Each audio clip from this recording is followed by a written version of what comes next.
Hey, what's up India? Welcome to our YouTube channel. Subscribe my channel, press all notification bell. ಕಳೆದ video ನೋಡಿಲ್ಲ ಅಂದ್ರೆ I button link ಕೊಟ್ಟಿದ್ದೀನಿ, first ಆ video ನೋಡಿ, ಆಮೇಲೆ ಈ ವಿಡಿಯೋ ನೋಡಿ. ಫ್ರೆಂಡ್ಸ್, ಇವತ್ತಿನ ವಿಡಿಯೋದಲ್ಲಿ ಯಾಕೆ ಪೆನಿ ಸ್ಟಾಕ್ಸ್ ಮೇಲೆ ಇನ್ವೆಸ್ಟ್ ಮಾಡಬಾರ್ದು ಅಂತ ಹೇಳ್ಕೊಡ್ತೀನಿ. ಯಾಕಂದರೆ ಬಿಗಿನರ್ಸ್ ಮೇನ್ ಏನಂದರೆ ಯಾಕಂದರೆ ಅವ್ರ ಹತ್ರ ಕ್ಯಾಪಿಟಲ್ ತುಂಬ ಕಮ್ಮಿ ಇರುತ್ತೆ. 1,000 ರೂಪಾಯಿ, 2,000, 3,000 ರೂಪಾಯಿಂದ ಸ್ಟಾರ್ಟ್ ಮಾಡ್ತಾರೆ. ಅವ್ರ main focus blue chip stocks ಮೇಲೆ ಹೋಗಲ್ಲ, ಪೆನಿ ಸ್ಟಾಕ್ಸ್. ಈಗ ಕಾಮನ್ ಆಗಿ ಇಂಡಿಯಾದಲ್ಲಿ 10 ರೂಪಾಯಿ ಅಥವಾ 50 ರೂಪಾಯಿ ಒಳಗಿರುವಂಥ ಸ್ಟಾಕ್ಸ್ನ ಪೆನಿ ಸ್ಟಾಕ್ ಅಂತೀವಿ. ಹಾಗೆ ಮಾರ್ಕೆಟ್ ಕ್ಯಾಪ್ 100 ಕೋಟಿಗಿಂತ ಕಮ್ಮಿ ಇದ್ದರೆ ಅದನ್ನ ಪೆನಿ ಸ್ಟಾಕ್ ಅಂತ ಹೇಳ್ತೀವಿ. ಈಗ ಫಾರ್ ಎಕ್ಸಾಂಪಲ್ ಎಸ್ ಬ್ಯಾಂಕು, ಇದ್ರ ಶೇರ್ ಪ್ರೈಸ್ ಇವಾಗ 13 ರೂಪಾಯಿ ಇದೆ. ಒಂದೊಂದು ಕಾಲದಲ್ಲಿ 300 ರೂಪಾಯಿ, 400 ರೂಪಾಯಿ ಇತ್ತು ಶೇರ್ ಪ್ರೈಸ್. ಇವಾಗ 13 ರೂಪಾಯಿ ಬಂದಿದೆ, ಗೊತ್ತಿದೆ, ಆಲ್ರೆಡಿ ಕ್ರೈಸಿಸ್ ಆಗಿದೆ ಬ್ಯಾಂಕು. ಇನ್ನೊಂದು ಐಡಿಯಾ ವಡಾಫೋನ್ ಶೇರು ಈಗ 10 ರೂಪಾಯಿ ಇದೆ ಶೇರ್ ಪ್ರೈಸು. ಒಂದು ಕಾಲದಲ್ಲಿ 100 ರೂಪಾಯಿ ಹಾಗಿತ್ತು ಶೇರ್ ಪ್ರೈಸ್, ಇವಾಗ ನೋಡಿ ಎಷ್ಟು ಡೌನ್ ಆಗಿದೆ. ಈ ಥರ ಹಲವಾರು ಕಂಪ್ನಿಗಳಿದ್ದಾವೆ, ವೀಕ್ ಆಗಿರೋಂಥ ಕಂಪ್ನಿಗಳು. ಈಗ ಇನ್ಫೋಸಿಸ್ ಶೇರ್ ಪ್ರೈಸು 1,600-700 ಇದೆ. 10,000ಕ್ಕೆ ಒಂದು 6 ಶೇರ್ ಸಿಗುತ್ತೆ. ಅದೇ ಪೆನಿ ಸ್ಟಾಕ್ ಒಂದು 10 ರೂಪಾಯಿ ಯಾವ್ದಾದ್ರು ಬೈ ಮಾಡಿದರೆ 10,000ಕ್ಕೆ 10,000 ಶೇರ್ ಸಿಗುತ್ತೆ. ಅಕಸ್ಮಾತ್ ಈ 10 ರೂಪಾಯಿ ಡಬಲ್ ಆಗಿಬಿಟ್ರೆ ಇನ್ವೆಸ್ಟ್ಮೆಂಟ್ 10,000 ರೂಪಾಯಿ ಡಬಲ್ ಆಗುತ್ತೆ. ಮತ್ತು ಇನ್ಫೋಸಿಸ್ ಆದರೆ 6 ಶೇರ್ ಅಷ್ಟೇ ಅಂತ ಹಂಗೆ ಅನ್ಕೊಂತಾರೆ ಬಿಗಿನರ್ಸು. ಫ್ರೆಂಡ್ಸ್, ನಿಮಗೆ ಒಂದು ವಿಷಯ ಗೊತ್ತಿರಲಿ, ನೀವು ಯಾವತ್ತೂ ಜಾಸ್ತಿ ಕ್ವಾಂಟಿಟಿ ಇದ್ದಷ್ಟು ಪ್ರಾಫಿಟ್ ಮಾಡ್ತೀರಾ ಹಂಗಂತೇನಿಲ್ಲ. ನೀವು ಅರ್ನಿಂಗ್ ಮಾಡೋದು ಗ್ರೋತ್ ರೇಟ್ ಮೇಲೆ ಅರ್ನಿಂಗ್ ಮಾಡೋದು. ಈಗ ನೋಡಿ, 1,000 ರೂಪಾಯಿ ಶೇರ್ ಪ್ರೈಸು 10,000 ರೂಪಾಯಿಗೆ ಒಂದು 10 ಶೇರ್ ಸಿಗುತ್ತೆ. ಆ 10,000 ರೂಪಾಯಿದು ಶೇರ್ ಪ್ರೈಸು ಒಂದು 10% ಮೂಮೆಂಟು ಗ್ರೋತ್ ರೇಟ್ ಆಗಿಬಿಟ್ರೆ, ಹಾಗೆ ಪೆನಿ ಸ್ಟಾಕ್ಗೆ 10 ರೂಪಾಯಿ ಅಂದರೆ ಪೆನಿ ಸ್ಟಾಕು ಅದು 10% ಮೂಮೆಂಟ್ ಆದರೆ ಗ್ರೋತ್ ರೇಟು.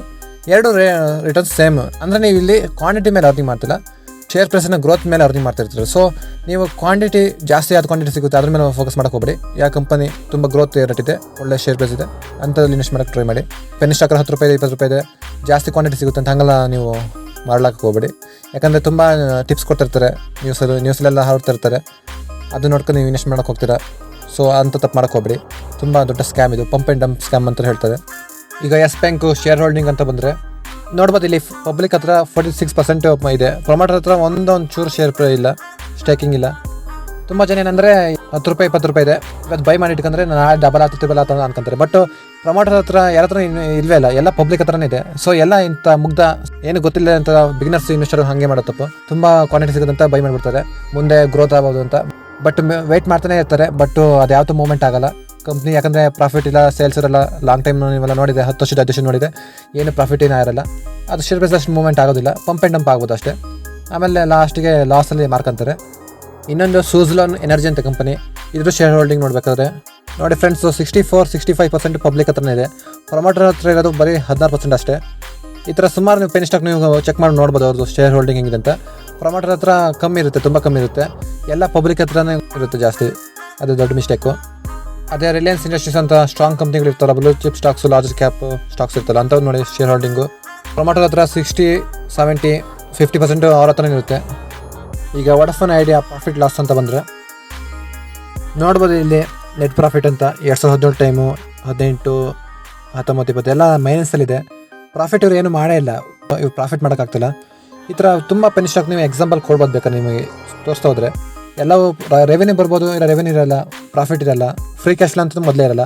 ಬರೀ ಪಂಪ್ ಆ್ಯಂಡ್ ಡಂಪ್ ಸ್ಕ್ಯಾಮಿಂದ ಪಂಪ್ ಆಗ್ತಿರುತ್ತೆ, ಪ್ರೈಸು ಅಪ್ ಆ್ಯಂಡ್ ಡೌನ್ ಆಗ್ತಿರುತ್ತೆ. ಅದನ್ನ ನೋಡ್ಕೊಂಡು ನೀವು ಯಾರೋ ಹೇಳ್ತಾರಂತ ಬೈ ಮಾಡಕ್ಕೆ ಹೋಗ್ತೀರಾ, ಕೊನೆಗೆಲ್ಲ ಲಾಸ್ ಮಾಡ್ಕೊತೀರಾ.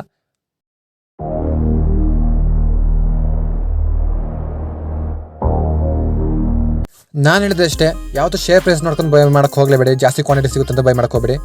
ಯಾವ ಕಂಪ್ನಿ ಗ್ರೋತ್ ರೇಟ್ ಇದೆ, ಚೆನ್ನಾಗಿದೆ, ತುಂಬ ಫಂಡಮೆಂಟಲ್ ಸ್ಟ್ರಾಂಗ್ ಇದೆ ಅಂತ ಕಂಪ್ನಿ ಇನ್ವೆಸ್ಟ್ ಮಾಡೋಕ್ಕೆ ಟ್ರೈ ಮಾಡಿ. ಈ ಥರ ವೀಕ್ ಅಂತ ಕಂಪನಿ ಮೇಲೆ ಇನ್ವೆಸ್ಟ್ ಮಾಡೋಕ್ಕೆ ಹೋಗಬೇಡಿ. ಹಾಗೂ ಅಕಸ್ಮಾತ್ ಫಂಡಮೆಂಟಲಿ ಅನಾಲಿಸ್ ಮಾಡಿ ಫುಲ್ ಸ್ಟ್ರಾಂಗ್ ಇದೆ, ಆ ಬಿಸ್ನೆಸ್ ತುಂಬ ಫ್ಯೂಚರ್ ಇದೆ ಅಂತ ಇದೇ ಬೇಕಾದ್ರೆ ಇನ್ವೆಸ್ಟ್ಮೆಂಟ್ ಮಾಡ್ಬೋದು. ಬಟ್ ಪೆನಿ ಸ್ಟಾಕ್ ಹೆಂಗಂದರೆ ತುಂಬ ಕಷ್ಟ ಅಂತ ಕಂಪ್ನಿ ಸಿಗೋದು. 1000 ಕಂಪ್ನಿ ಎಲ್ಲ ಒಂದು ಕಂಪ್ನಿ ಹಂಗೆ ಸಿಗ್ಬೋದು, ತುಂಬ ಕಷ್ಟ, ರೇಟ್ ತುಂಬ ಸಿಗೋದು ಅಂತ ಬಿಸ್ನೆಸ್ಸು ಅಂತ ಮಾಡಲಿರೋಂಥ ಕಂಪ್ನಿಗಳು. ಸೊ ನಿಮ್ಮ ಓನ್ ಅನಾಲಿಸಿಸ್ ಮಾಡಿ ಕಂಪ್ನಿನ ಚೂಸ್ ಮಾಡಿ. ಇವತ್ತಿನ ವಿಡಿಯೋ ನಿಮಗೆ ಸ್ವಲ್ಪ ಯೂಸ್ಫುಲ್ ಅನಿಸಿದ್ರೆ ಫಸ್ಟು ನಮ್ಮ ಚಾನಲ್ ಸಬ್ಸ್ಕ್ರೈಬ್ ಆಗಿ, ಪಕ್ಕದಲ್ಲಿ ನೋಟಿಫಿಕೇಶನ್ ಬೆಲ್ನ ಕ್ಲಿಕ್ ಮಾಡಿ. ಹಾಗೆ ವಿಡಿಯೋನ ನಿಮ್ಮ ಫ್ರೆಂಡ್ಸ್ ಫ್ಯಾಮಿಲಿ ಹತ್ರ ಶೇರ್ ಮಾಡಿ. ವಿಡಿಯೋದ ಬಗ್ಗೆ ಒಂದು ಕಮೆಂಟ್ ಹಾಕಿ. And thank you for watching. Have a nice day. Bye bye.